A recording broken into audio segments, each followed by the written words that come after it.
and welcome to another edition of County Connections.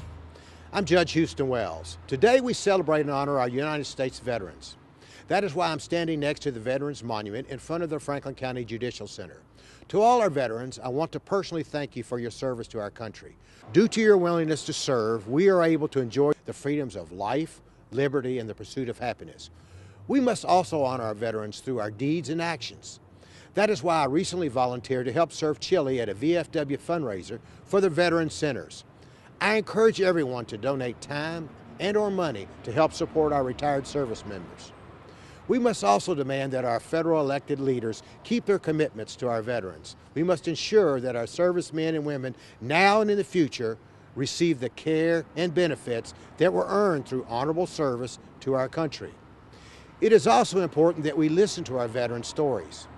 Therefore, I recently sat down with Leroy Spalding and asked him to share his experiences as a World War II and a Korean War vet. With me right now is veteran Leroy Spalding, who served during World War II in the United States Army. Mr. Spalding, welcome. I'm glad you're here. Tell us your story about your service during World War II in the United States Army. In the early spring of 1941, President Roosevelt said all males supposed to spend a year in the military. Well, I was still in high school at Good Shepherd High School, a student there, and so April the 5th of 41, I volunteered for the Army, and went through basic training down there. I was with the 38th Division, which was Kentucky National Guard, and in 43, the only thing we were doing at Camp Livingston, Louisiana, was parades and inspections. And I said, well, I can't see where I'm helping the war effort any like this. So I volunteered for combat overseas. Well, before the month was over, I was on my way. I said, boy, that's the first time I ever got anything that fast from the government. So anyway, I went up to Camp Pickett, Virginia, and joined the 45th Division there. I was in Sea Battery, 160th Field Artillery, 45th Division, which that division was originally from Oklahoma, National Guard. Well, after I got up there, then we got on the Liberty ships to go overseas to hit North Africa. It was the largest convoy, naval convoy at that time that we went overseas. When we got to Oran, North Africa, of course the fighting in Africa was already over with. So we landed there in Oran, North Africa. After that, we got ready to hit Sicily. Hit Sicily in July the 10th of 1943 on my 21st birthday. As we was getting ready to hit the beach, I told the guys, I said, boy, this is a heck of a way to be celebrating the 21st birthday. But when we hit the beach, close to Camisa Airport, under General Patton, I served under General Patton in Sicily. His objective was to hit Palermo, Sicily. General Montgomery and the British was on our right flank. They were supposed to go straight up and hit Messina. Well, Patton takes off. We're going up, take Palermo, Sicily, and cut over and take Messina, and we took Messina a day before Montgomery got there. And, of course, that burnt Montgomery up on account we beat him to Messina. Well, tell us a little story about Patton. We hear so many great things and stories about him. Tell me something. Tell the audience about Patton. Well, I tell you what, of course, Patton always got himself in trouble with what he did and what he said, but I respected the man, and I'd rather fight under him than any other general. Whenever he got ready to take an objective, he threw enough stuff in there to take it and hold it. Where some of these other generals that throw a little in there and back off, throw a little in and back off, and every time they did that, they got a bunch of men killed. Patton didn't get them killed. Of course, his nickname was Blood and Guts, but we still respected the man.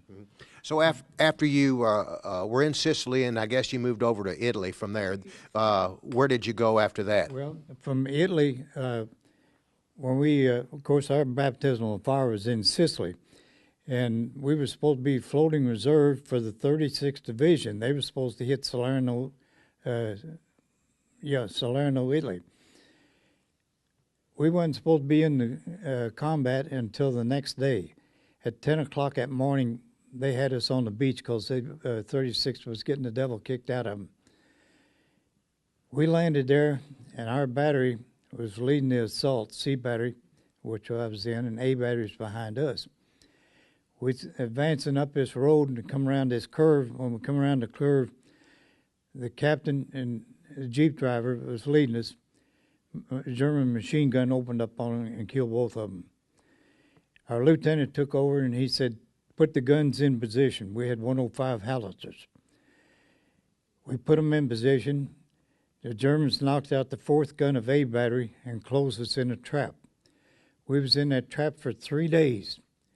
The third day, we was almost out of water, food, and ammunition, and the lieutenant told us, said, when it gets dark, it's going to be every man for himself to break out of the trap. I said, boy, that don't sound good at all. Well, the good Lord was with us. An Army duck broke through the lines, and it had the 105 ammunition on that duck. We started unloading it, and while we was unloading it, the Germans were shelling us. When we got enough off there, we started firing back at them, and we got enough off of there that we blasted our way out of that trap. My goodness. I noticed that you're a Purple Heart recipient. Tell us about that. That was in Anzio, Italy. At nighttime, the Germans coming over, and they were bombing the hospital on the beach. Well, this one plane was flying by himself. I thought, what's the reason he's not down with the rest of them? I soon got my answer. We got a fire mission about that time, and he seen a flash of 105s when we fired him. He dropped a bomb on us. There were 6 of us that got hit, 2 got killed outright, and the other 4 of us got wounded. And that was it there. I'm sorry. I'm sorry about that. I know that brings back some hard memories.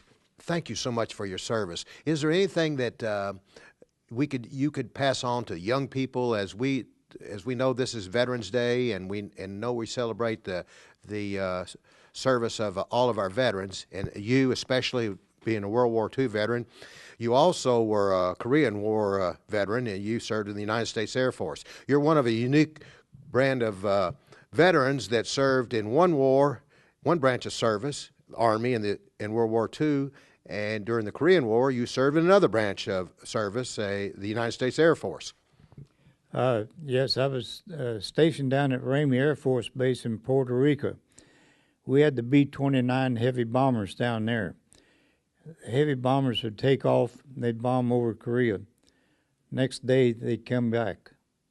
They would go from Puerto Rico to Korea. Wow. Yeah. And they'd bomb over and they'd come back. And my job then, I tried to get on flying status, a radio operator, but they said they had 5 men for every radio job, said they have more radio operators than they know what to do with. I said, what are you going to do, send me back home? Said, no, we'll put you on something else. They put me in teletype. I told them I didn't go to teletype school. That's all right, you get on job training. Mm-hmm. So when I got through, I was senior teletype operator. Teletype operator. As I was starting out to say, this is Veterans Day, and this is a time for us to support, thank, and appreciate our veterans. We have a lot of young people, and the world is, as we know it, in the United States, we're all kind of, there are lots of issues. And what would you say to young people as they think about joining the military and becoming part of the veteran service and serving our country? Well, I'm glad you mentioned that because about 9 years ago, I couldn't, up until 9 years ago, I couldn't even talk about it. And our VFW commander said, we're going out to Franklin County High School to tell our experiences to the students. I told him, I said, I don't think I can talk about it. He said, try. We went out there was 15 of us, went out to Franklin County High School. They put 3 students to each table. I started talking a little bit about it, and the more it went on, well, the easier it got to talk about it. And after it got through, well, I asked these 2 little girls, I said, have you got any questions? They said, no, you answered all our questions. The little boy was there. He said, I got a question. I said, what is it? He said, was you ever scared? I looked at him, I said, only one time. The time I got on the Liberty ship to go overseas, to after the war was over, and I flew back home. In other words, the whole time. We are honored to have you here to talk about World War II. We know there are not that many veterans left from World War II, and to share your experiences, and I know it brings up some very emotional times, and you're right. You've been talking about it, and I know that's got to help you. Yeah. But most of all, we're so grateful and thankful of your service for our country. Our country is indebted to its veterans and what they do for us and how they keep us free. And that's why we are the greatest country in the world. Thank you so much for your service. I was in combat 511 days, 4 assault landings, that's landing on the beaches, and 8 battle campaigns. We first went overseas, we had 150 men in our battery. When the war ended, we was at Munich, Germany. There was only 13 of us original guys left out of 150. And as far as I know, I'm the last survivor of our battery. Wow. God bless you. God bless you. Thank you so much. Thank you. We're honored to have you here today. We're honored as a community to have this gentleman from living in Frankfurt, being here all these years, and we're honored that you would tell your story about being a veteran. Thank you, sir. Thank you. I encourage our viewers to leave their thoughts of gratitude to our veterans in the comments section below. As always, please like and share this post. I look forward to hearing from you.